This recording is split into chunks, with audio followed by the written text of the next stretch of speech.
Sooner fans, Longhorn Nation, welcome to episode 194, the Boomer Bevo podcast, the only podcast exclusively dedicated to covering the greatest rivalry in college football, the University of Oklahoma and the University of Texas. I'm here with my man, Kevin Miller. I am John Whitson. Kevin, the injury report is out. We are recording at 8 o'clock on Wednesday of game week of Auburn. The report came out about an hour ago. You and I have had a little time to digest it. Let's start with the good news. Keontez Lewis is a probable. Anytime you got those head situations, you worry about that stuff. But he walked into the tent, walked out, seemed to be walking around. I think he's going to be back, and I think this kind of proves that or is a very good indicator that I'm right. For Oklahoma fan, it gets a lot hairier, Kevin, when we look at the questionable status. I think back to last year, and I asked myself, did any player last year, and by last year I mean the worst injury-plagued season in the history of college football to the University of Oklahoma, did any player that was ever on the questionable list actually play? And I can't find one, Kevin. I feel like every time it was on the questionable, the kid wasn't playing. Am I wrong about that? Do you remember anything I might be wrong about? I mean, I don't remember specifically, but anytime someone's on the injury report is concerning because even if they play, they're likely not going to be at 100%. So you won't get them at their best. Kevin, I'm worried they're not even going to play. Now, let me tell you who I'm worried about. That's what I say. Even if they play, you're not going to get them at their best. Let me tell you who I'm worried about. Let's start with the big uglies. I'm worried about the offensive line. I wasn't this worried until this report came out. Newu, questionable. Concerning. Fasusi, very concerning that he's on the questionable report. He's most talented offensive lineman. Oh, 100%. I mean, he was a difference maker against Michigan, right? We are going up against an SEC defensive line. It doesn't matter who it is. SEC defensive lines are the best in the country. We know this. Sure. And you can't expect to compete without Fasusi at the same level that we competed against Michigan. It's just not possible. Correct. So this is concerning at a very high degree. Michaela, we alluded to this on the show on Sunday. We talked about how Gabe talked about him being in there a couple plays too long, how he got rolled up, yada, yada, yada. Dude, Troy Everett's already out, and he's probably out the rest of the year. Yeah. So it's like you almost have to have Michaela. I don't know that we have a lot of other options at center. I don't know who our third center is. It might be Newu, and he's on the freaking questionable report. I don't know. That's fine. There was buzz around those guys, but here's one that just came out of nowhere. And when you heard it, you have to agree with me. You were kind of caught off guard, right? What in the world is Marvin Jones Jr. doing on the questionable list on the injury report? Yeah, I hadn't heard anything about him being banged up at all. So, yeah, that one was a surprise. At this point, have you been able to do any research to see what the heck happened there? No, I've just been mired in my own feelings. I have no possible way to perform an intellectual search on any topic right now regarding anything, because we're already down R. Mason Thomas, and now I'm looking at Marvin Jones Jr., who I just got done talking all about. I was on the Plank show with Chris Plank on KREF yesterday in the morning. You can go back to the app and download those. They were really, really good. You get talked about a lot, Kevin. You get talked about a lot because of Arch Manning, which we're going to talk about here in a second. But, Kevin, we're already down R. Mason Thomas. If we're down Marvin Jones Jr., I mean, Taylor Wine is a nice story. We haven't seen anything from PJ except potential. But I'm about done with the potential on that. I mean, dude, we're going to be rolling Owen Heineke at defensive end. Like, I don't even know what's happening right now.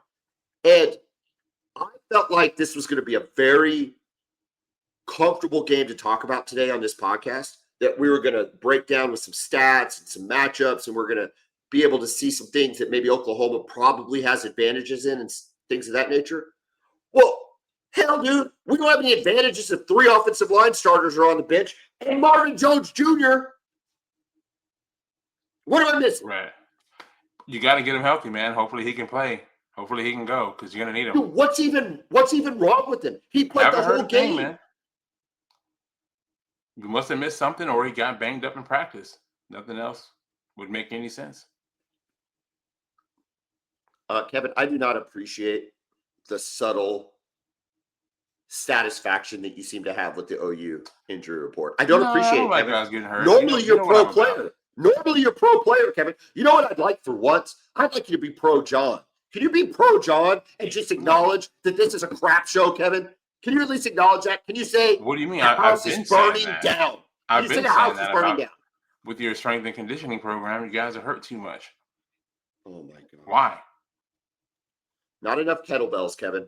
Not enough kettlebells. Clearly. And if you know, you know. I don't know, dude. Doubtful. And we knew this was doubtful. Giovanni Gibson, Eli Bowen. Everybody expects him back for the Kent State game after the bye week. Both players? Yeah, I think so. I think they are expecting both of them back. Troy Everett, Jacob Sexton, Jake Taylor. Dude, look, those were 3 guys. Now, we thought Fasusi was going to beat out Sexton. You and I did anyway. But those were 3 guys we expected to get plenty of playing time. We don't have them. Now we got 3 more on the questionable list. Just in the last hour and 12 minutes, my emotions have gone up and down just based on this injury report, man. I don't even know how to process it.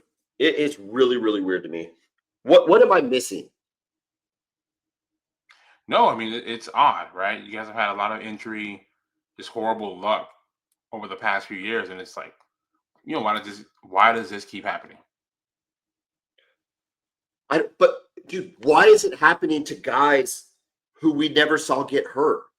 Yeah, we did not see Marvin Jones Jr. get hurt. We saw Michael Fasusi walking around. He warmed up against Temple. He was fully dressed. All indications was he could have gone, but it was Temple. You know, yada yada yada. I mean, this is frustrating. Look, dude, John Mateer's a stud. And we're going to talk about the Mateer JFA matchup and yada. He's not a stud if he doesn't have anybody to block for him.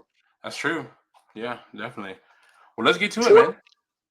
Okay. Well, first of all, we're going to talk about OU Auburn in depth because that is the game of the week on this podcast.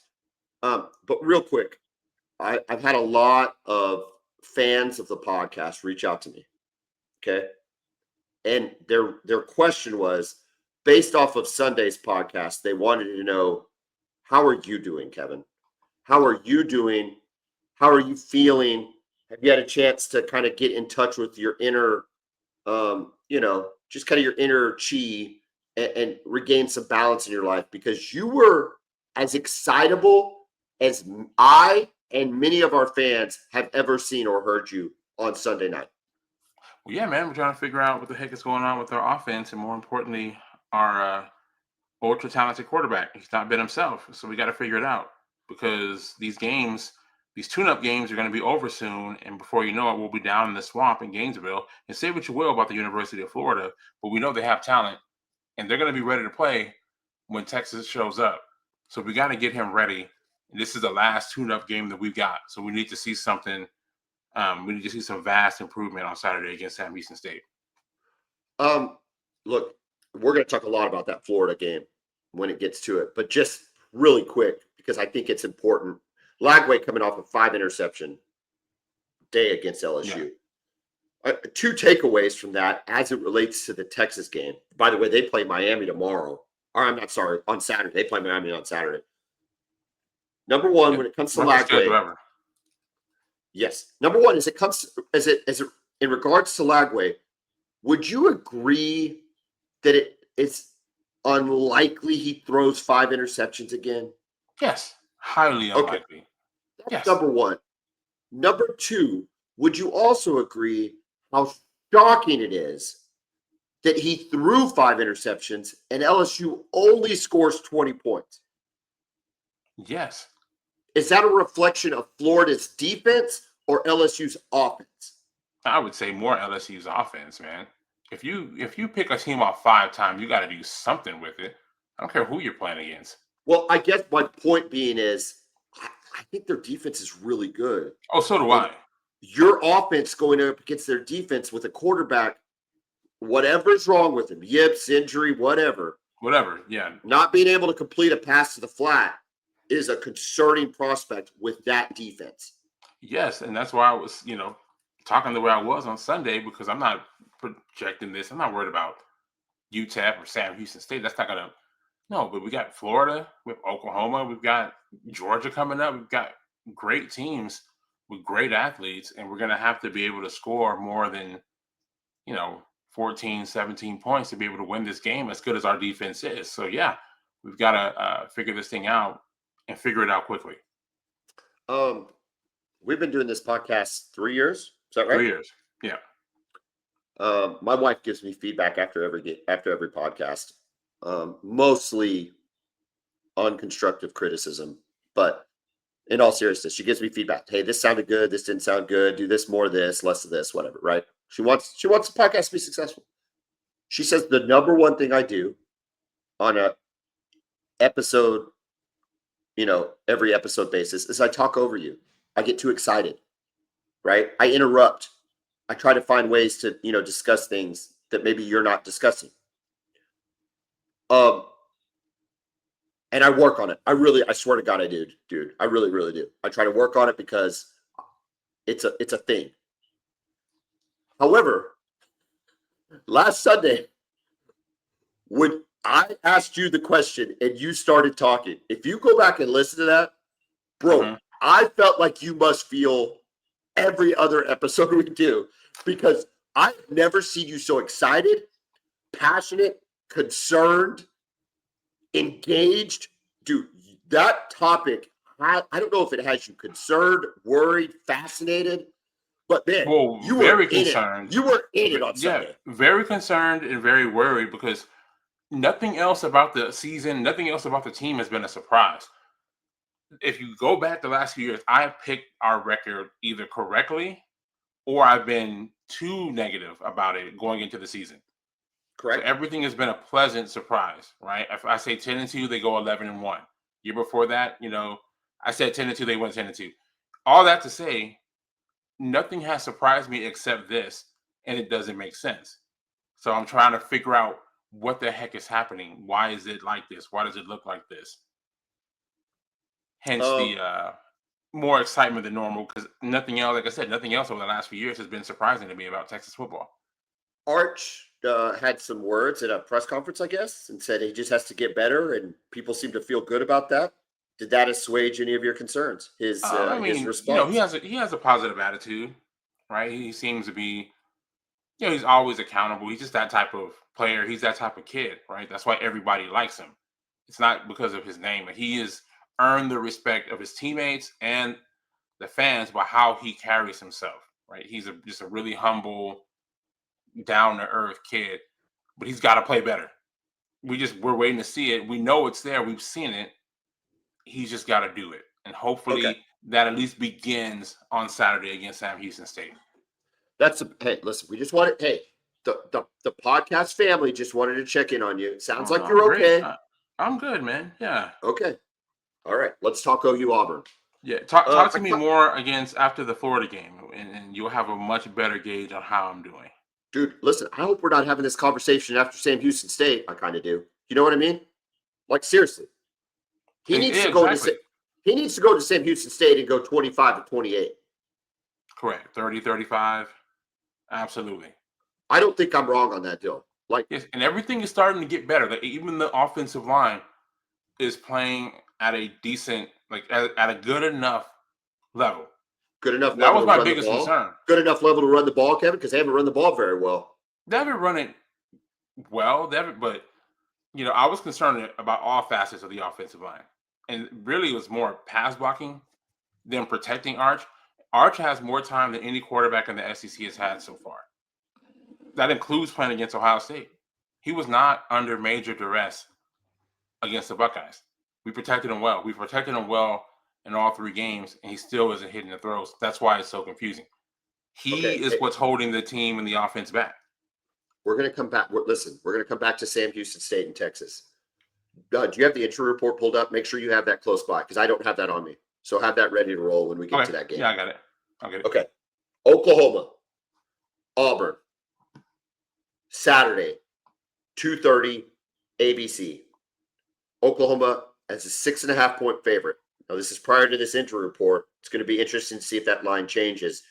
But I will check it one more time before we make our picks. But as of right now, it's a 6.5 or 6.5 point spread.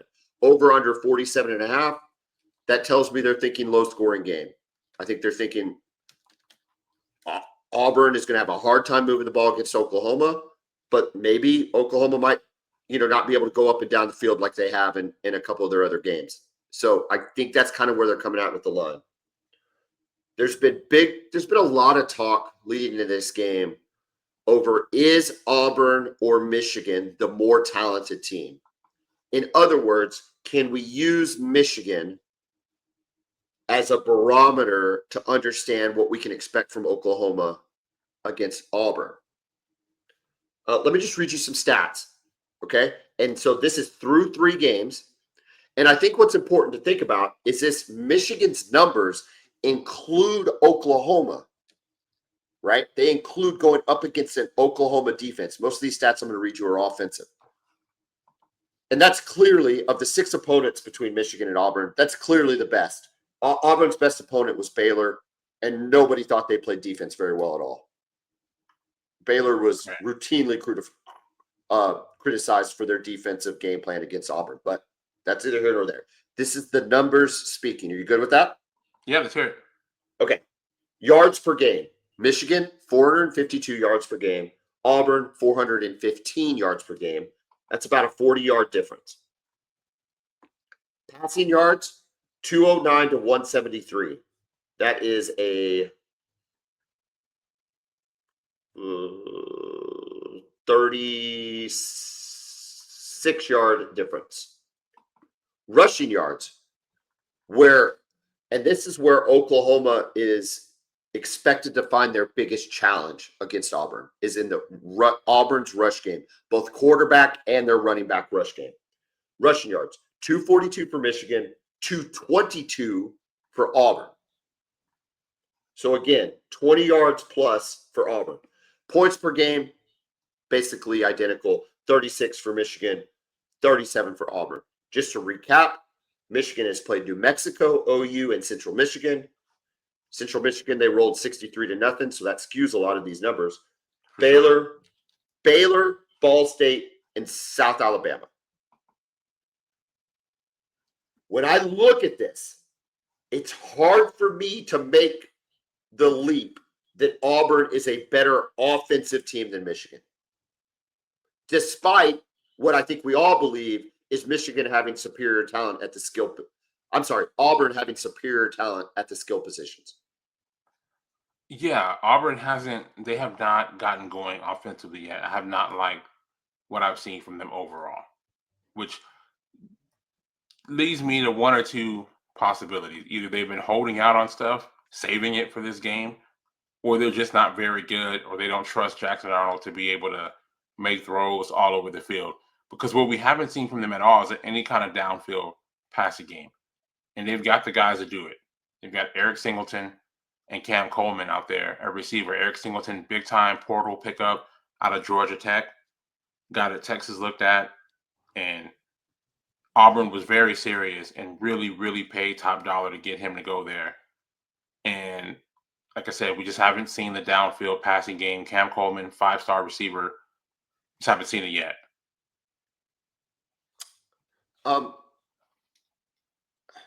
Look, we like Sharon Moore. We like what he did in the national championship year. We know how committed he is to his style of play. Finished the season out strong last year. I think we both expected a little more from him in the Oklahoma game in terms of game planning and play design. Ultra conservative game plan. Clearly didn't trust their quarterback. But the surprising thing about that game plan is they didn't run him because when he did run, it seemed to be effective, but we just didn't see enough of it. So yeah, it was. I would have been very disappointed if I was a Michigan fan by the play calling against Oklahoma. Okay. So I say that to say, Hugh Freeze is thought of, and I think fairly, as a better offensive mind than Sharon Moore. Yes. Yet the numbers don't indicate that this year. So Correct. is it solely on Jackson Arnold that is holding Auburn from at least matching the level of, let's say in this case, Michigan? I mean, I don't think so. None of it seems to really be working. They're not running the ball well either. So they're Who, having to Auburn? rely on him. Yeah. I don't like the way they're Oh, running it with their running backs. I thought he had a And again, pretty I good. don't I the stats may look away. If you watch them play, it doesn't look like a typical Auburn team. They like to run the football, and it hasn't looked great with them doing it. To where Jackson Arnold has become an important part of their running game. Kind of like you guys. Really, it's very similar. But So what you wait, guys real have quick. had is more yards in the passing game. Go ahead. Well, I want to push back on your running back, and I want because I'm curious about this because I want to hear some more from you to justify that statement you made. Because I'm looking at Jeremiah Cobb, 46 carries, 314 yards, 6.8 yards a carry, which I would love as any OU back to be at, with a long of 46 and 4 touchdowns. So I look at those stats and I see a running back that's had 100 yards in all 3 games and a pretty good clip at 6.8 yards per carry. You're saying the eye test of the running game doesn't look right to Yeah, you? and just not enough to really open the play action game like you would think so, right? Why haven't they been able to truly get the ball downfield? Do they not trust Arnold? Because Jackson Arnold can't throw it downfield. I think it's that simple. That's disappointing because they have guys you have to cover. And that's going to be an interesting test for the OU secondary this weekend is how do you cover, what's your game plan on covering Cam Coleman and Eric Singleton? And the thing about Singleton is they move him around. He could play outside or in the slot. So I'm just curious to see what the game plan is for defending him. Well, let me give you a couple And names. are you Hold going on, to real quick. spy Jackson Arnold? Go ahead. Let me give you a couple names as it relates to what you just mentioned in terms of how we're going to cover. 2 names. Did you know this is the 2 names that were not on the injury list out of the secondary? Who's That that? were, I'm sorry, not on the injury list out of Who's the that? secondary. Kendall Dolby and Gentry Williams. Okay. So that would indicate we're getting Gentry Williams back, which I think is huge. We talked about it Yeah. on Sunday. I, I still think he's our most talented corner when he's available. Yeah. Um, and then Kendall Dolby looked pretty good against Temple, coming off of his injuries, but looked pretty good. I think that opens up the coverage options and possibilities and schemes, I guess, when you have Gentry Williams, Kendall Dolby, Cortland Gilroy, Peyton Bowen, RSJ, Boganowski's getting a lot of run. Reggie Powers is getting a lot of run at safety. Um, I, I feel like we're a little more settled than even when we played Auburn last year. Because last year we had Kanai Walker. Is he the corner that got beat a couple times in that game? I believe so. I think so too. I guess my point is I feel better about the corners in this year's version than I did last year's version, which Yeah. speaks to I think we could match up a little more favorably than maybe we could have last year against this level of competition. Well, yeah. I see what you're saying. It's just going to be interesting, right? Because I honestly feel like Auburn has four receivers that I would take over anybody Michigan has. Singleton, Cam Coleman, obviously, Horatio Fields, and Malcolm Simmons. I would take them over anybody that Michigan has out there. Their stats are not overwhelming through like the No, like the the running back stats to me are very impressive. Now, how impressive they are against Ball State and South Alabama, I don't know. But we're celebrating Torrey Blaylock going for 100 yards against Temple. So Yeah. I think anytime you eclipse 100 yards, you got to feel good about it. Their stats are rather pedestrian. Is that fair to say? Yeah, nothing really stands out. And if you watch the passing game, that's just how it's looked for them. It's been a lot of kind of dink and dunk stuff. They had I think the longest passing play they've had is 32 yards so far in the season. So not a lot of big play down the field stuff. So have they been sitting on that, or do they just not? Is that just not a strength of Arnold? I mean, we saw that one game he had in the bowl game, which he did throw several interceptions, but he was throwing it down the field. Well, who would y'all play? Arizona? Remember that bowl game when the one that got OU fans really excited about Arnold the next year? Listen, that was his first ever start, and he was slinging the ball, dude. And there were a couple of those interceptions that kind of fell on the receivers, if I Yeah. recall. Like, didn't Uh-huh. one hit a receiver and pop straight up or something like He that? did. Like, Yeah. there, maybe not all of them, but what you saw from Jackson Arnold in that bowl game and what gave Oklahoma fan the optimism that we had going into last season was you saw a gunslinger. You saw a dude that was going to, like what you talked about with Mateer, where mistakes will be made, but he'll also make a lot of stuff happen. Correct. Yeah, he'll give you a chance. He's going to give you a chance, whether it's going to be with his legs or his arm, and you live and die by the sword type deal, but it's going to be a wild ride, right? That's kind of how we felt going into last year. If he can get hot and control himself, blah, blah, blah. We saw none of that. Zero, right? Correct. Nothing. And I don't know that we've seen a lot more. He ran the ball really well against Baylor, but again, Baylor's defensive scheme, they didn't if they put a spy on him, it wasn't a very good one. I don't think they put a spy on him, though. I don't think they did either. And you guys, I'm sure you will. I'm sure you will. Just, it's such a big part of their offense. Well, 239 yards or 192 yards rushing so far for him. 5 yards a pop for him. look, So you're going to have I to think make him throw the ball.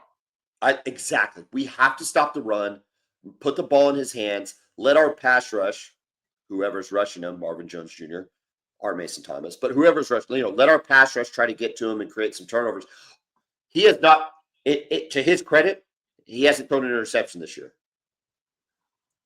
Also, Oklahoma has not had an interception, much less a fumble this year.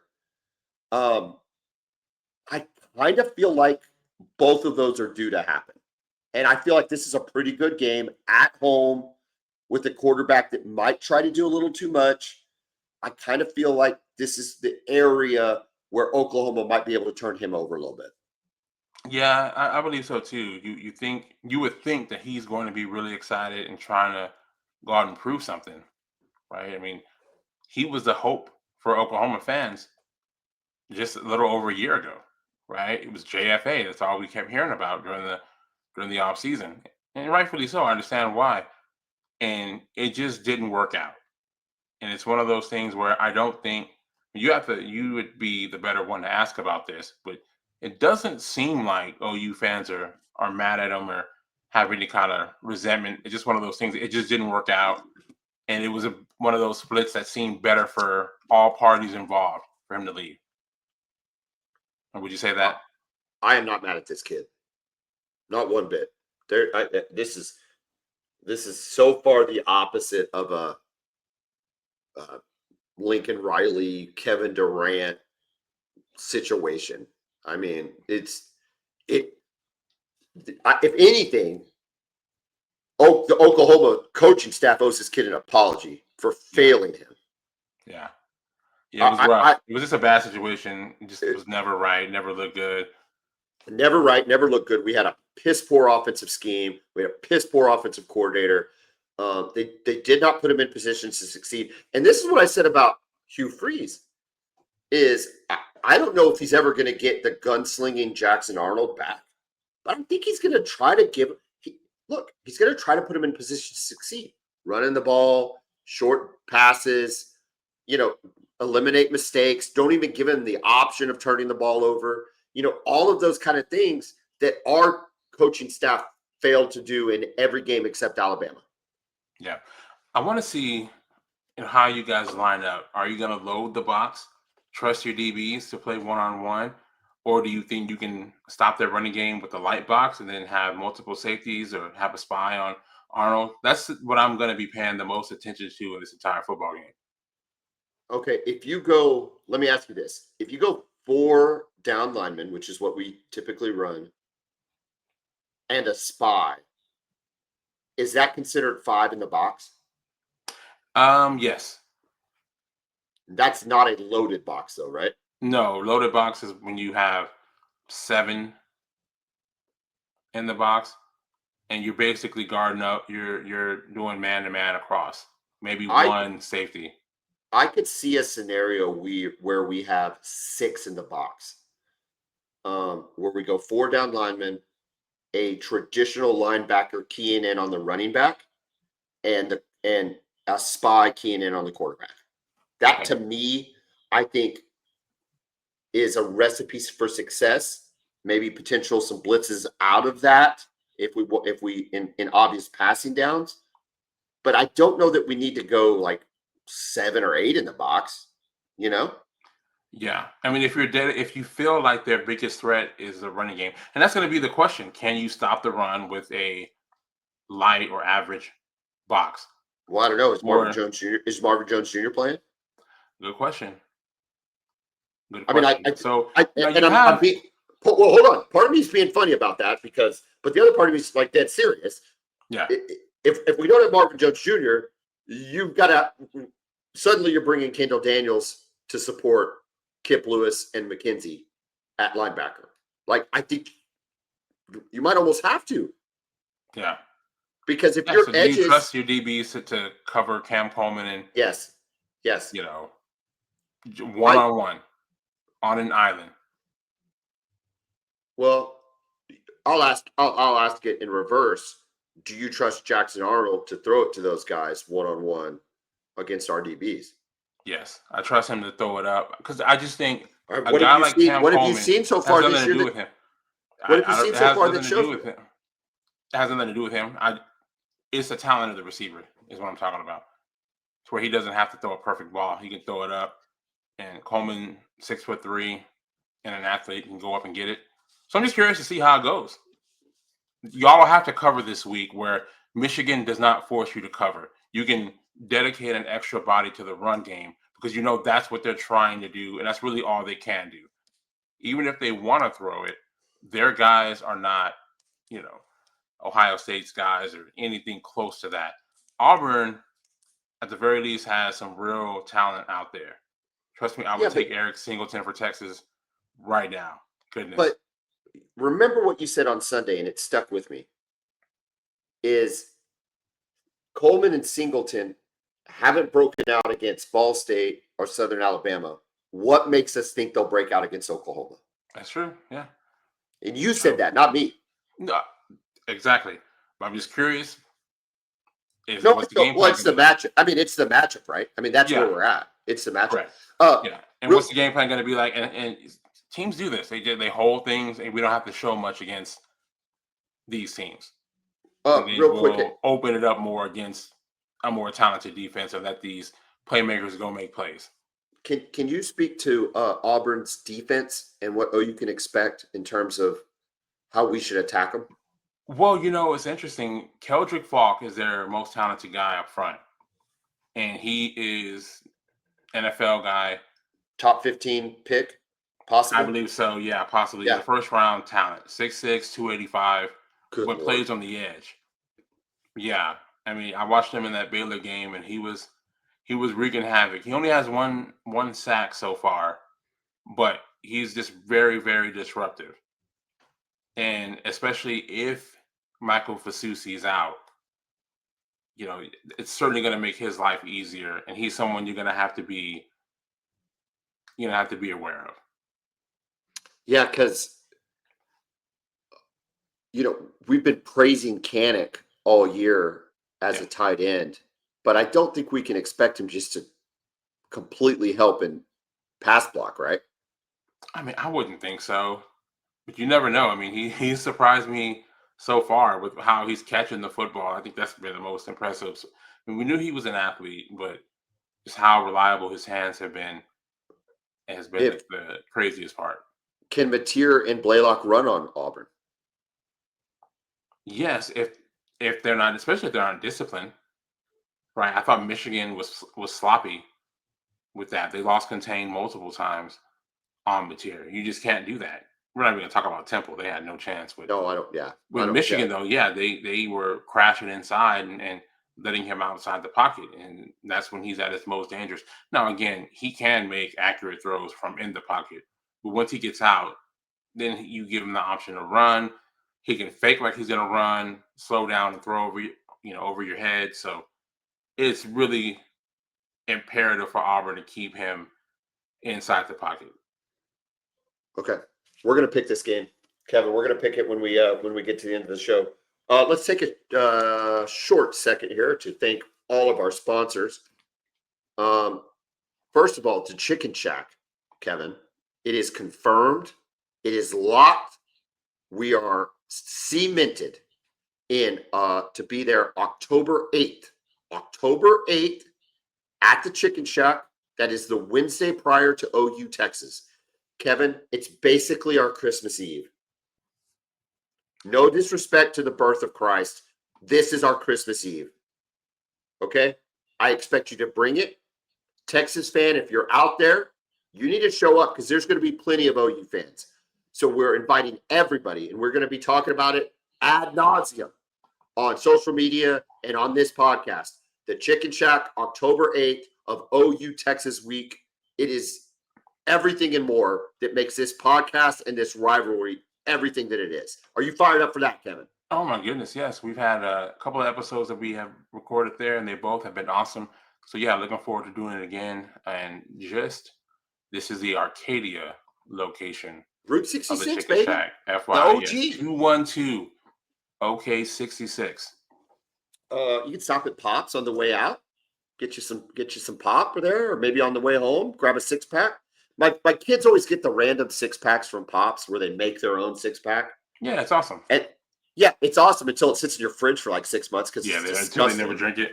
It's like butter beer, pickle or butter cola, and Yeah, pickle but cola. yeah. Man, this great. Oh, you love? No, nobody likes it. Give me No, Coke. it just looks cool. It just Give me a sounds Coke. cool. Give me a Coke Zero. All right. Okay. Regardless. Title sponsor Brown O'Haver.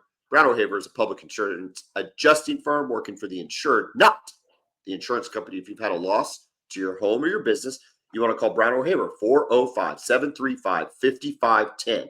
Let them work for you, not the insurance company.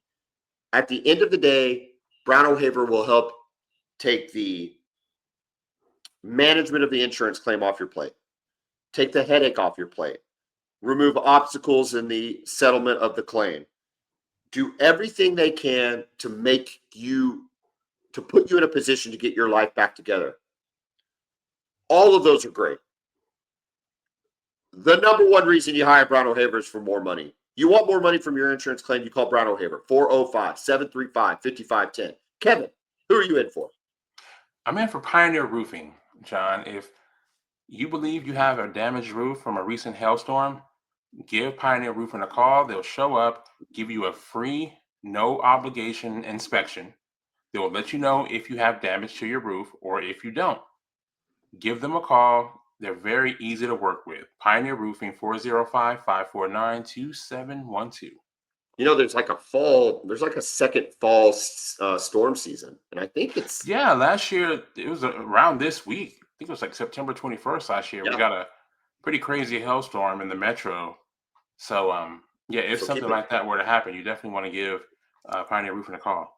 Yeah, keep an eye out. Okay, Kevin, we talked a little bit about Arch. We don't have to completely rehash that, but whatever is applicable to it. In terms of Sam Houston State, is it Sam Houston State or have they? It is. It's Sam Houston State. I think it's Sam Houston State. That's what I've always called it. Maybe it's just Sam Houston, but I always call him Sam Houston State. It's been Sam what Houston I've always known it as. The real ones call it Sam Houston State, regardless. I'll tell you what's the most concerning thing for me is not whether you're a win or lose. and maybe not even Arch's arm, although whatever. It's a 40.5 point spread. Are you scared to death of this 40.5 point spread when you I think about am, making your yeah, picks? yeah. I certainly wouldn't bet it. Yeah. What are they seeing? What do they know that makes them think that we are capable of scoring 40 points on anybody? Now, I hope that the spread is accurate, but based on everything we've seen so far, there is zero reason to think that Texas will be able to beat this or any other team by 40 points. They've got the over under at 51.5.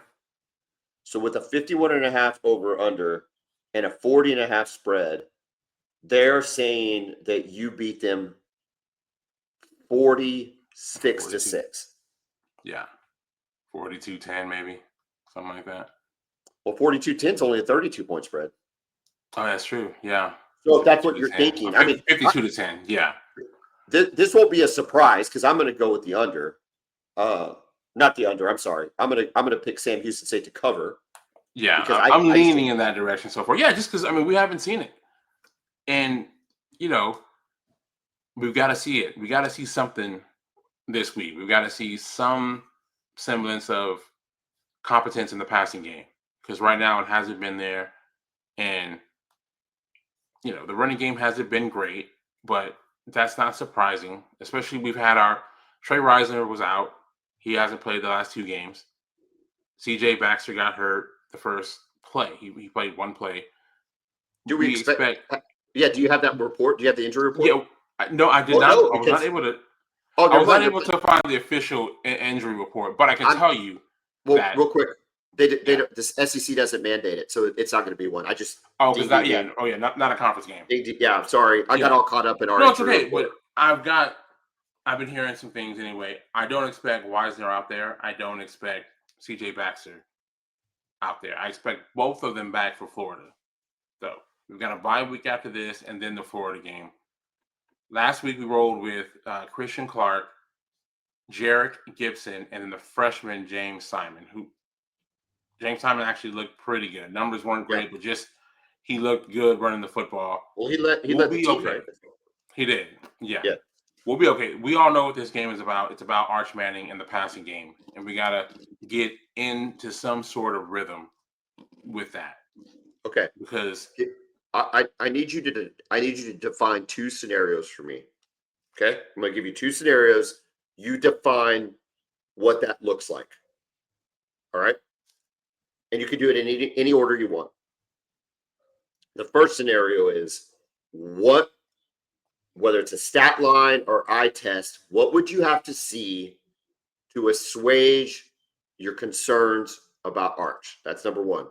Number two, what would Sark have to see to cause him to make a quarterback change? Maybe not mid-game, because it is Sam Houston State, but to seriously consider a different quarterback going into Florida.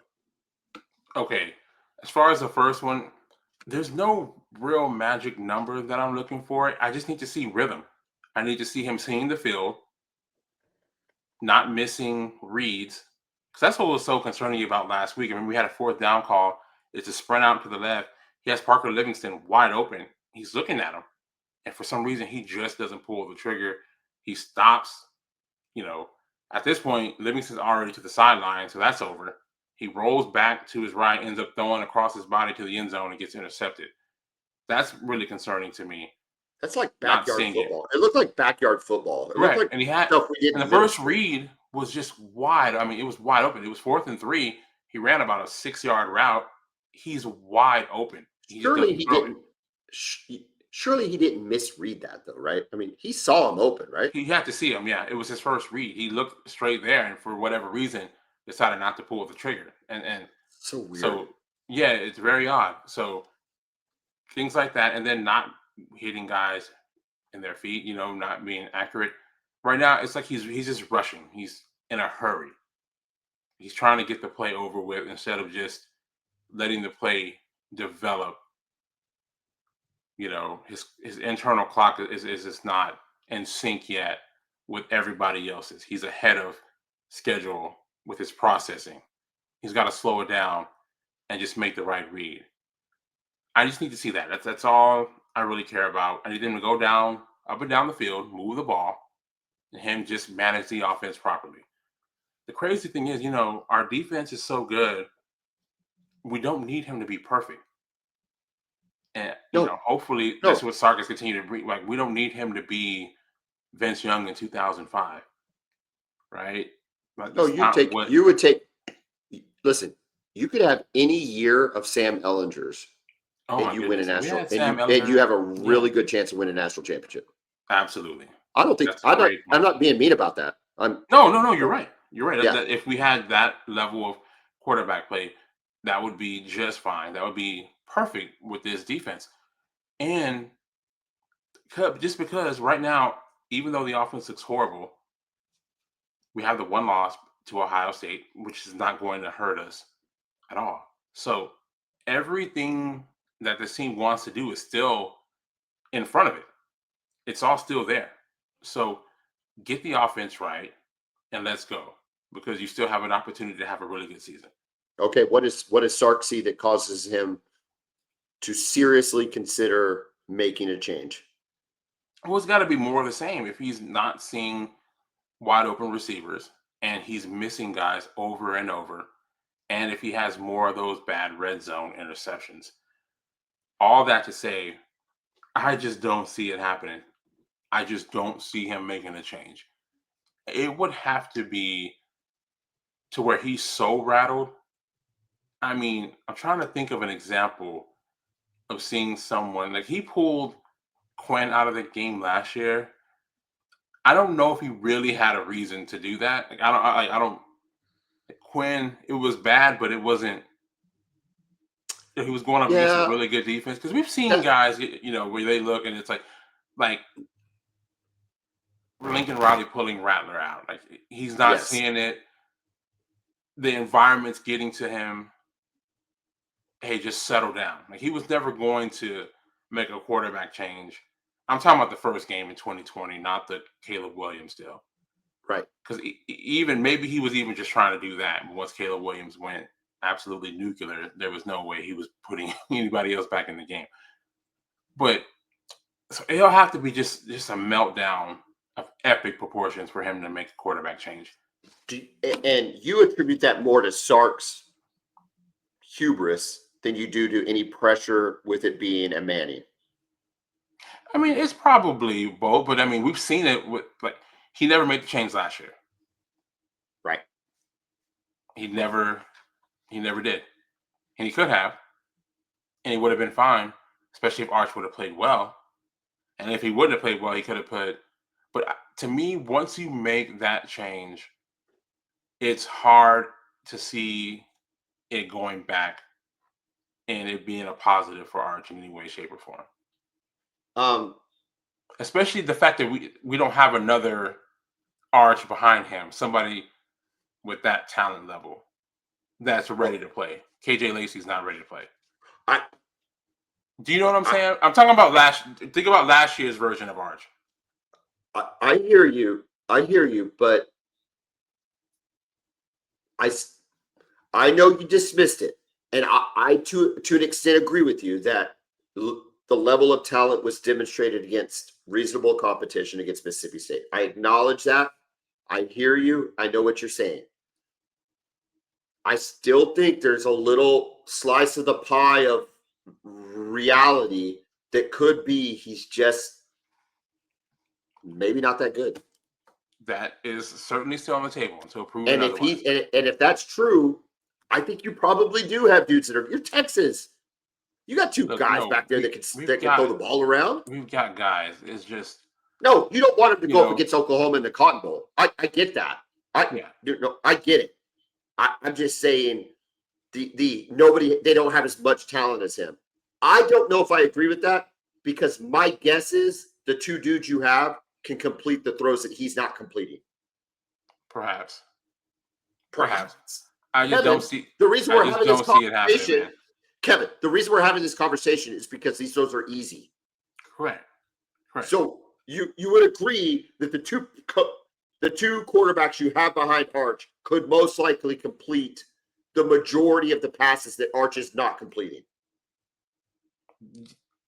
Probably. Dude, you are too much sometimes. I love you, but you are too much. No, I'm You are being too honest much. here. You just never know how guys are going to react when they're on the field. Well, clearly. Correct. Clearly, that's the. Correct. I mean, This stuff gets in their heads, man. all right. I think you're probably going to pick the. I think you're probably going to pick Sam Houston to cover. All right. This is not a ranked matchup, but just for local flavor. Tulsa plays Oklahoma State. Oklahoma State is a 13.5-point favorite. They better be. I mean, if they're a dog to Tulsa, I mean, Tulsa sucks, right? yes. But do we know for a fact that Oklahoma State doesn't suck less? There's no way, man, that they suck. I mean, come on. They still have better players. Do you get the feeling that Gundy might be trying to just get fired? No. Okay. But I think he's lost his touch a little bit, clearly. The last few years haven't gone well. There is a chance he's lost his team. I guess that's to be determined. It's a lock that he's lost donors. That's a lock. Apparently, Oklahoma State donors are basically holding out until a change is made at the head coaching position. And that is probably one of the more shocking storylines of this year, that Mike Gundy would be put in a position of either start winning or get the heck out of town. Well, he already hates the NIL stuff anyway, right? And then if he's losing the donors, then it's got to be over. It has to be, right? It has to be. I mean, even Dabo who's won 2 natties, has had to step it up with that. Well, he had to get on board. Yeah. I'll tell you what. They have their own struggling. They have their own struggles right now, but he has to at least get on board with the whole NIL and transfer portal. This is a game right now. You either step up or step off.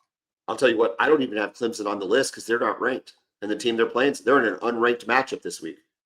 Klubnik was at the top of the list with Nussmeier for Heisman hopefuls, and I don't even think. Oh, don't forget who else is on the list. Oh, well. Hey, by the way, did you hear Paul Feinbaum's response on Darinoka's show on the ref? No, I mostly tune out Paul. And, once he said before the season that Arch Manning was the best player that he had seen since Tim Tebow, I was out. I'm like, I'm not listening to what he says. So Dari goes, it's coming. People are going to ask. We're going to ask you right here. How do you respond to the fact that you called Arch the best player since Tim Tebow?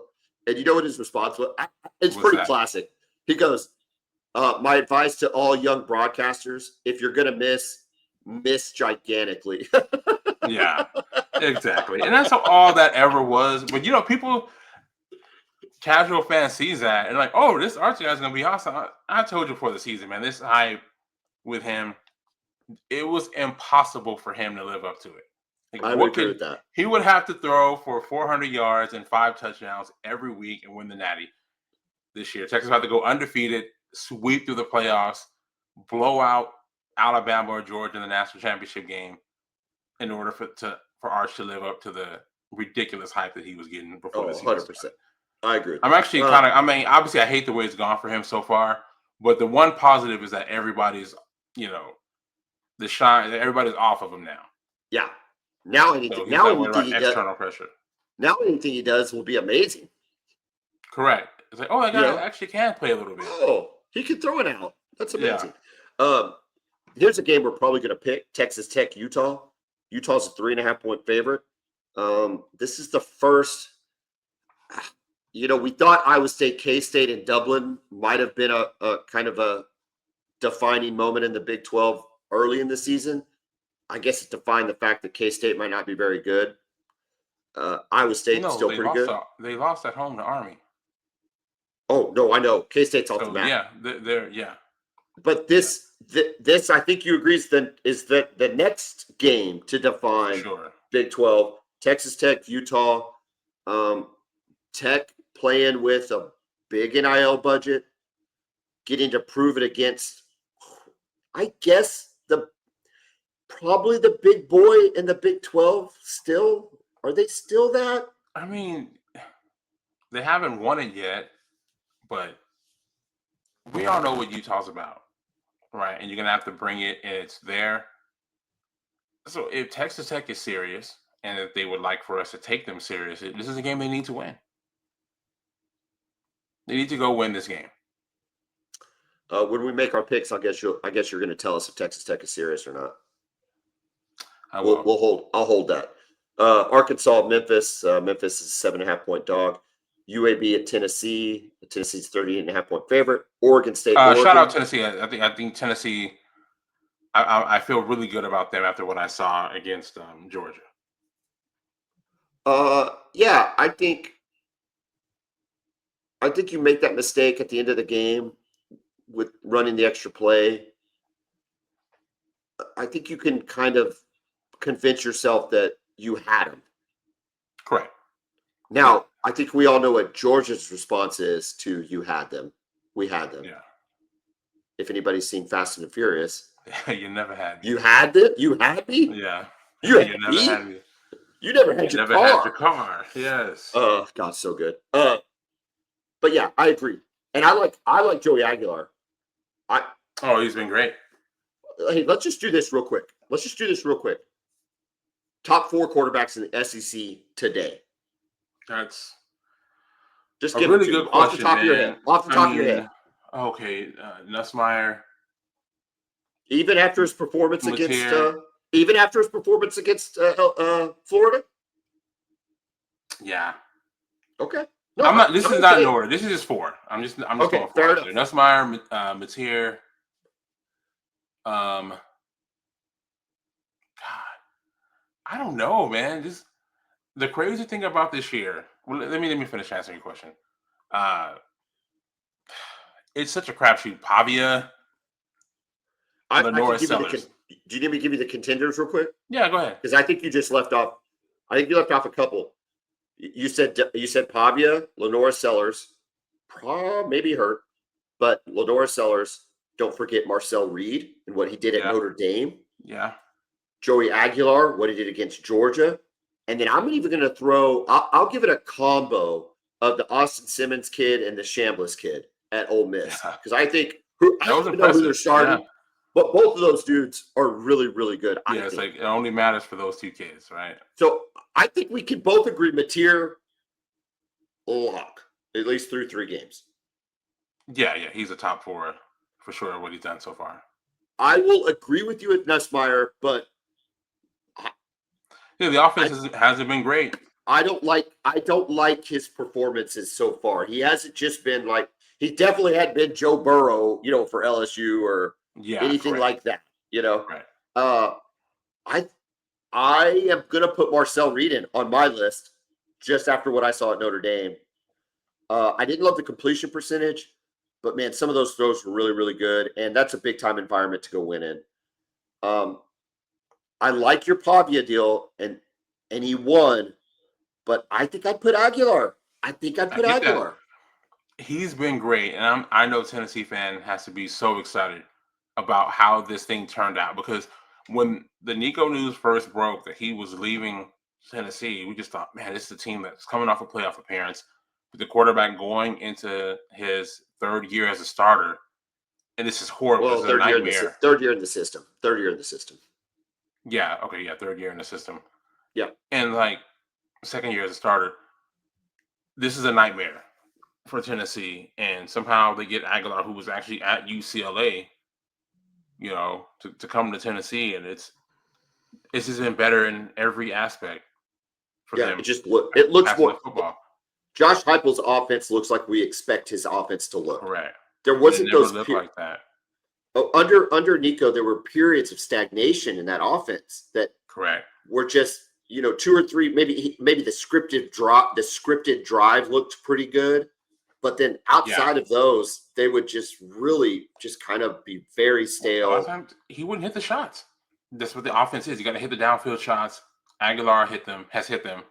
Nico was very inconsistent with it. Oregon State, Oregon, the Civil War, 34.5 to Oregon. Kent State, Florida State. Florida State's 44.5. Tulane, Ole Miss.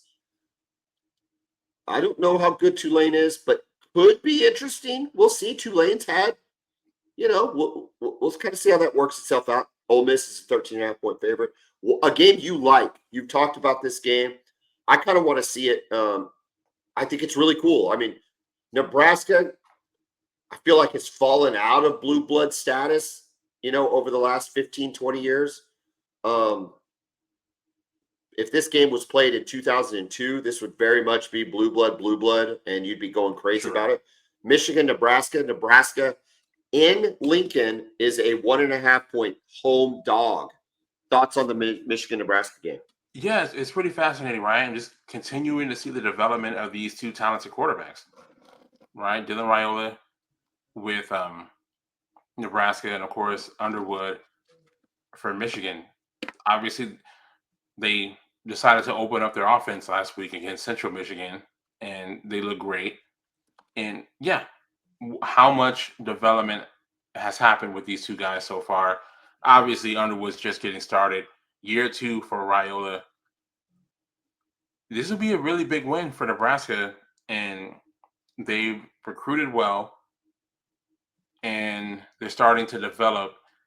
We're starting to see the fingerprints on the program from Matt Rule. Again, if they want to be taken seriously, this is a game they need to win. And Sharon Moore needs this one too. So a lot on the line with this one. I'd like to see them kind of unleash Underwood. That's what I want. Me too. I want him to take the reins off the kid. Let him go make some mistakes. Let's go. Let him throw an interception. Let him know what it's like to have a little failure. And because I don't think this is a year Michigan honestly thinks they're competing for a Big Ten title. Do you? I don't think so. No. I mean, I think they tell themselves that every year, but I mean, realistically, I don't think that's happening. Let the kid go try to be a superstar. Like, go play some ball. Be that dude. See what happens. Run him a little bit more. Let him throw it a little bit more. Move him out of the pocket. I mean, in glimpses against Oklahoma, he's a good quarterback. Correct. Yeah, you can see the talent. And they ran him last week. He ran for 114 yards, 2 touchdowns. But who was that against? It's Central Michigan. But I mean, they didn't even try hardly against Oklahoma. No, 390 yards rushing last week against Central Michigan. I don't know if he had any called runs against Oklahoma. If he did, no, I think he had one where he got loose, but it was on a broken down play. It was man coverage. Defense had the back turn. He took off for some yards. Yeah. I just say let's unleash the dogs a little bit. Let's see what he's played on the road. He's played in a hostile environment in Norman. Now he's going to Lincoln. And I'm curious to see. And then the Patrick Mahomes wannabe, what's he gonna do? Look, we know what Matt Rule's about. Matt Rule can coach football. Absolutely. Matt Rule is a very, very good football coach. Now, where was he at in the NFL? Was he at Carolina? He was. Did he do anything at Carolina? I mean, it looked okay from time to time, but it never really. He was mediocre. That's just a terrible organization. They've just been so bad for so long. So I don't really count that. Yeah. But what that guy did at Temple, Baylor, I really think he can get some things going here at Nebraska. Yeah, he's shown to be a program builder. I would think Nebraska can compete reasonably in NIL, don't you? Maybe not Ohio State and Oregon, but I think they can compete reasonably. Yeah, there's some money in the state of Nebraska, and it's all going to Nebraska football. Because there's nothing else there. I used to travel up to Omaha and Lincoln. First of all, awesome place to visit, especially this time of year, early fall. I bet this is going to be just a great game day. But when I would make sales calls up there, you had some big hitting companies in Omaha. Obviously, the Berkshire Hathaways. Yeah, the Warren Buffett effect there. Uh-huh. Yeah, TD Ameritrade was up there. Omaha Financial is up there. Like there is some legit Fortune 500 companies in Omaha, Nebraska. And I didn't even realize, I don't know if the stats changed, but I doubt it has. More millionaires per capita in Omaha than any city in the United States. Oh no, I did not realize that. Wow. Now, part of that is they have a low population compared to like Yeah. I don't know San Diego or some San Diego or LA where you also expect that to be. But I think to your point, they could support an NIL program if they saw a program they Right. like, and I think they're going to start And seeing that they like rule. and they opened up a facility last year that's one of the nicest athletic facilities I've ever seen. Oh, Check really? it out one day. Yeah, look at it on YouTube. Just a Nebraska football facility. It's awesome. I would. You ever been to Nebraska for a game? No, I have not. I saw Adrian Peterson. He went off in Lincoln, but it Oh was a yeah, good game. We he had a big usually lead. did that against Nebraska came everybody. back. 05, I think. Yeah, It was great though. Nebraska. Listen, I would love for Nebraska to be good again. yeah. Hopefully Maybe so, after man. I mean, he's the type maybe of after guy. Raiola. It's Maybe after Raiola shocking, leaves. shocking that it didn't work out with Frost. It seemed like everything was there um, with him coming off of being undefeated at UCF and bringing a high-powered offense, and him being, the quarterback that won a national championship there. Family, both parents went there, so just like a perfect situation. It just never worked. So it seems like they've got something going here with Matt Rule. Hopefully, they can be as good as they can. It's going to be tough for them because they're never going to be able to recruit at a sky high level. But I'm curious to see what heights that he can take them to. UCF plays North Carolina this weekend, I think. Make sure. Yeah, that'll be interesting to watch. Yeah, Dude, Nebraska fan in the end hated him. Absolutely correct. hated him. Wanted him gone. You know, there's often talk about how OU eats their young when it comes to coaches. We ran Josh Heupel out of town, and um, just number of stories like that. Well, look at what we did with Seth Luttrell. Yeah, we'll say Latrell too. You would not expect that at Nebraska. Yeah, You wouldn't expect. He's a national championship. Did he win a national championship with him? he won the 97. And but man, they talked about the fact that he thought he'd made it when he got to Nebraska. That he was unengaged. He didn't run a lot of the practices. Uh, just took the position for granted is whatever it seems like Yeah, from everybody. I don't know. We'll see. I'd like to see him beat North Carolina. I'll tell you that. I'd be okay with that. yeah. And he'll be Uh, fine. Hopefully, back at UCF, man, it just didn't work out Purdue, at Nebraska. Purdue looks to kick Notre Dame while they're down. However, Notre Dame is a 26.5 point favorite. Temple at Georgia Tech, 23.5 points for Georgia Tech. We'll see how good they are after that big win against Clemson for them. South Carolina, Missouri. If you asked me before the season who would be the ranked team in this matchup, I would have not picked Missouri. I would have picked South Carolina. I've got Missouri at a 10.5 point favorite. I've got the same. Lenora Sellers is listed as questionable. Questionable. I would think Vegas is reading that as he is not playing. Is that kind of what I your would, tea leaves yeah, I say? see no other reason why Missouri would be a 10.5 point favorite against a talented South Carolina team if You Lenora know what, Sellers dude? was playing. I just have questions. Even with Sellers playing, I think I've got questions about South Carolina's defense. I don't think I'm sold on their defense, even though they've got that talent. I just don't know that it's They lost a lot of lining dudes up. from last year's team on that side of Yeah, the ball. yeah. I mean, who did they lose? I think they had 5 guys drafted off that defense, something like that. But They were good. I mean, yeah, you guys know. They still have Dylan Stewart back, but yeah, I mean, they lose Nick Eman Wari at safety, and they had 2 or 3 defensive linemen. I think 3 defensive linemen get drafted. that's amazing. Yeah, Kyle Yeah, so I Kennard and both their defensive tackles. yeah, so I just don't. even with Lenore Sellers playing, I just don't trust it. I don't trust their Yeah. You defense know, yet. And the thing about this season, I think is just it's wide. It just seems wide open, man. 'Cause yeah, I have yet to see a dominant team. Oregon looks good, but they haven't played anybody with a pulse yet, right? So it just seems like it's open. well, Anybody can steal the national championship this year.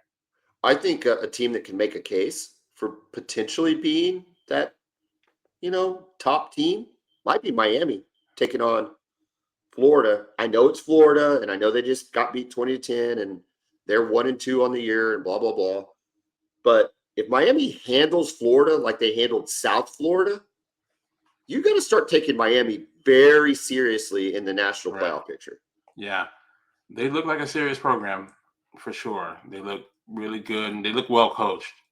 That's the most impressive part about them. They look very well coached this year so far. You like Carson Beck this year? So far, what I've seen, I really like. I really like what I've seen from him. He just looks mature and he's in control of the offense. I like their young receivers. They look good, and their defense has been fast and physical. So um, if they can keep it up, yeah, they've got a chance because I think anybody could have a chance. If we talked about them on Sunday, the schedule sets up. If they can get through these next couple games, Florida and they got Florida State is their next game. If they can get through October those two 4th. games, yeah, they've got Louisville, Stanford at SMU, which would be tough because SMU is a good football team. Syracuse, NC State, both of those at home. Then 2 games on the road, but it's Virginia Tech who just fired their head coach. And then at Pitt. So again, they'll have a Yeah, major talent advantage against everybody they play for the rest of the season. they don't have to play Georgia Tech, and they don't have to play Clemson in the regular season. Correct. Even though we don't know what to think about Clemson, they don't have to play them. And they don't have to play Georgia Tech. Those are two pretty good. The ACC, they went back divisionless, right? I believe so. They're divisionless, kind of like the SEC. They don't have. Yeah, same with the Big 12 now too. Yeah. Okay, all right. Game of the week. I think OU Auburn's making a case for game of the week. To a ranked matchup in the SEC is always capable of being the game of the week. But Illinois and Indiana is making their case. Indiana's a 5.5-point favorite at home.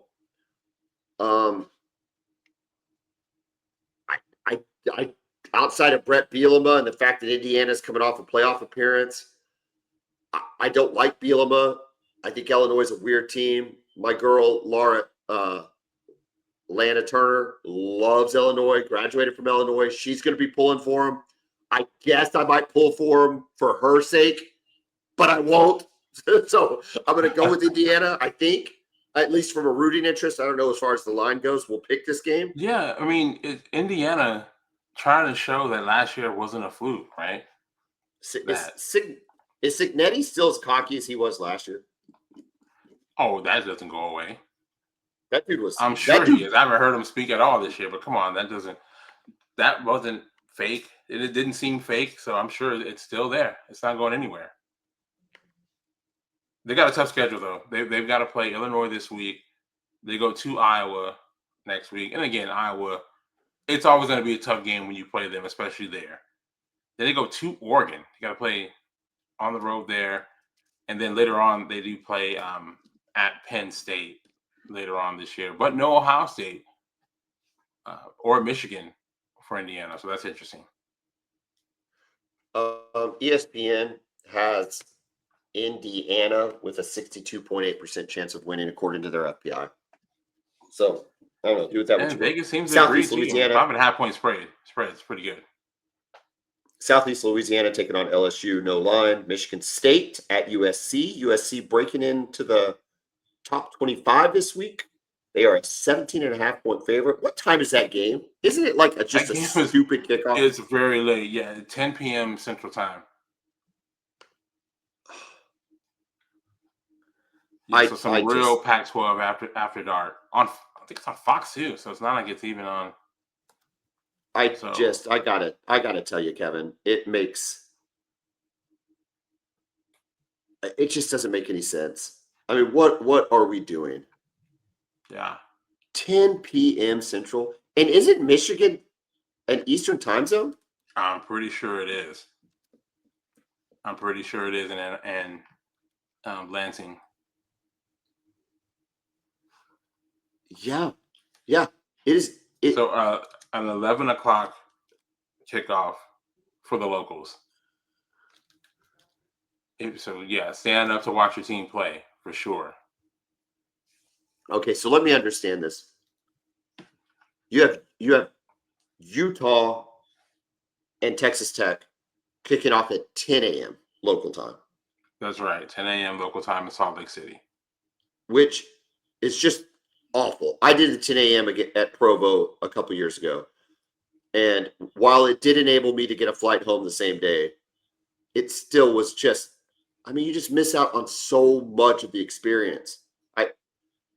I don't understand what is happening. I understand that TV rules college football and rules the time windows, but come on, man.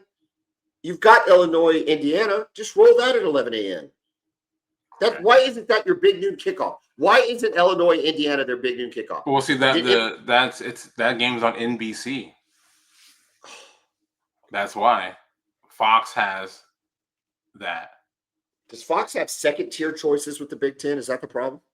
They get the second choice. I always thought they got the first tier. Well, why wouldn't they pick that But game? I don't know. Yeah, I'm not sure. Ugh. But I mean, because it's on the West, the game was in Los Angeles. No, I understand that. But 11 p.m., I mean, what are we doing? But then it's either that or, I mean, they surely could have found something in between. But if it couldn't be a night game, or it couldn't have been a morning game because it would have been 9 o'clock local time. No, I don't think USC should have been. That's not what I'm suggesting. I'm suggesting Yeah. USC should be at a normal time. They should be a Correct. 6:30 kickoff, which would be 4:30 California time. Maybe even a 7:30 kickoff, which would be 5:30 local for USC. Those are reasonable times for football Yeah, games. correct. The time is very odd. It's It's gonna be a just, late night for Michigan State fans. you're the kind of football fan that'll stay up and watch this though. I know you will. Maybe it depends, Dude, man. stop it. You're telling me you're Here's not the up thing. at you're not up at 2 in the morning every Saturday into the Sunday morning? Because I know you are. You're sending me texts all the time. First of all, I'm not sending texts that late. I would never text you at 2 in the morning unless it was an absolute emergency. It's like, I think I got one from you. Hey girl, you up? Which I thought was weird. And then, did you watch this Pac-12 After Dark game? I'm just saying, you're up a lot. I don't know when you sleep. Not that, not much, but I get enough. Okay, let's make some picks. Let's remind, you're having a rough year, man. You're just having a rough year. I don't know how to explain it. Let's remind the fans where we are. Arch can't throw a 5-yard out, and Kevin is 3-11-1 on the year. Oh, listen, every goal I have is still right there in front of me. So Dude, you better I'm start not worried. making you better start Oh, making some hay. I, on the other hand, with a stellar week last week, have pulled even at 500, 7-1, ready to take it into the black. Let's start with OU Auburn. OU Auburn, OU 6.5-point favorite. Kevin, what say you? okay. This is a very fascinating matchup for all the reasons we talked about earlier. But right now, I don't trust the Auburn offense to be able to make enough plays against the Oklahoma defense. I trust Mateer a little bit more just to make some things happen. So I've got Oklahoma winning, and I've got Oklahoma covering against Auburn. I agree for the very same reason. I don't trust Jackson Arnold. I like the way our defense has been playing. The only thing that gives me pause is this psychotic injury report that we received an hour and a half ago, but that's neither here nor there. I got OU covering. This is the one I think that's a no-brainer just based on the performance so far this year. Sam Houston State against Texas, 40.5 points. I just don't think Texas is in a position to cover that many points. I don't see where they're going to come from in terms of the way if the offense resembles anything like it has the last 2 games. So unless the light switches, I'm going to say Sam Houston State covers the 40.5. I'm going to go with the same. Now, we are due for a big game, and I think they'll play better, but I don't know if they'll beat this team by 40-plus points with the way the offenses look, because they can go and put up a lot of points in the first half and then just take the air out of the game in the second half and just get out healthy. Michigan, Nebraska, 1.5 point favorite for Michigan on the road. As an OU fan, I would love to see Michigan roll Nebraska and just beat the tar out of them and just really validate how Oklahoma looked against them. I do not think they will. I think Nebraska plays well at home. I think Matt Rule is a little bit more creative offensively and defensively than what we've seen out of Sharon Moore. I'm going to take Nebraska in the upset and the win. I think Michigan's a more talented football team, but right now the coaching matchup, I like Matt Rule over Sharon Moore, so I'm going to go with Nebraska as well. The last time we picked all the same picks, Kevin, we went 0-5. Are you willing to go 0-5 again? As long as you go 0-5, yeah. Easy. You know what, dude? This year has changed you, Kevin. This year has jaded you. You are only 3 games in, and it's like I don't even know who you are anymore. What do you mean jaded? Why would you say that? Why would you say, as long as you go 0-5? I don't think you've ever said anything like that to me in 3 years on this podcast, or every goal I have 7 years in real life. So, okay, whatever. Dude, I hope for our sake, for our relationship, that Art starts completing passes, because I like that version of Kevin better. Not against Oklahoma. He can miss against Oklahoma, but the rest of the time, I think I want to see you happy. How's Casey dealing with how's Casey dealing with this attitude? How's Casey dealing with this right now? Oh, she's great. Because I'm great. She was great. She was awesome your niece, by the way, at the Chicken Shack. She's legit. Yeah, Leandra. Yeah, she's awesome, man. My daughters had a great time with her. They said she was awesome. She's a great she's a great young woman. Very proud of her, and she flew back to Colorado. It was her first time flying on her own. She handled it like a boss. I owe her an apology. So Casey says she hears all my shout outs. Maybe she can get this over to your niece. What's her name again? Remind me. Her name is Leandra. Okay, Leandra, I owe you an apology. So I was asking what else she's going to do. This was on Wednesday of her visit. And she said she was going to the Norman Arts Fair and she was going to do like crocheting or something. Yeah, she's really good at that. And I said, oh, that sounds terrible. You need to find better relatives to visit, that's what they take you to. Not knowing that she's like a professional all-star at crocheting. So This is my apology. I'm very sorry. I hear you kicked ass in your crocheting, and that is Uncle John being a real idiot, and I apologize. Can you pass that on to me? I will. Kevin, I will pass it on? I will. But I think it's not the first time. It's not the first time foot has gone into mouth. Completely on brand. Yes. It is not the first time.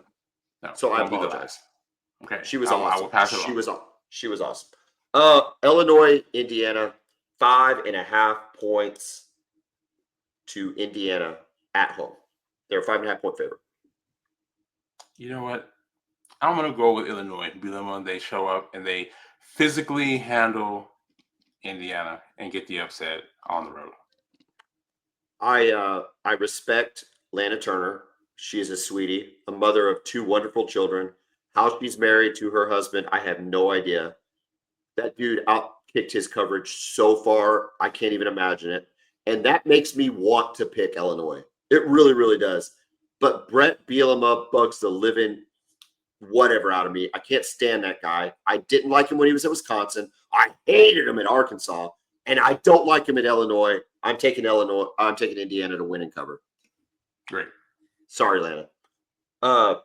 Texas Tech versus Utah. I'm going to roll with Texas Tech here. They want to show us that they're a serious program. They're spending a ton of money in NIL.